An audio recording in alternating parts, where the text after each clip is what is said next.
కోలాహలంగా మహాత్మా గాంధీ జయంతి వేడుకలు.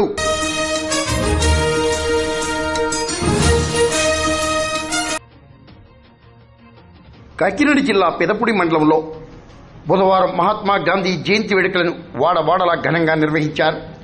గొల్లల మామిడాడలో చెత్త సంపద కేంద్రాన్ని ఏర్పాటు చేశారు.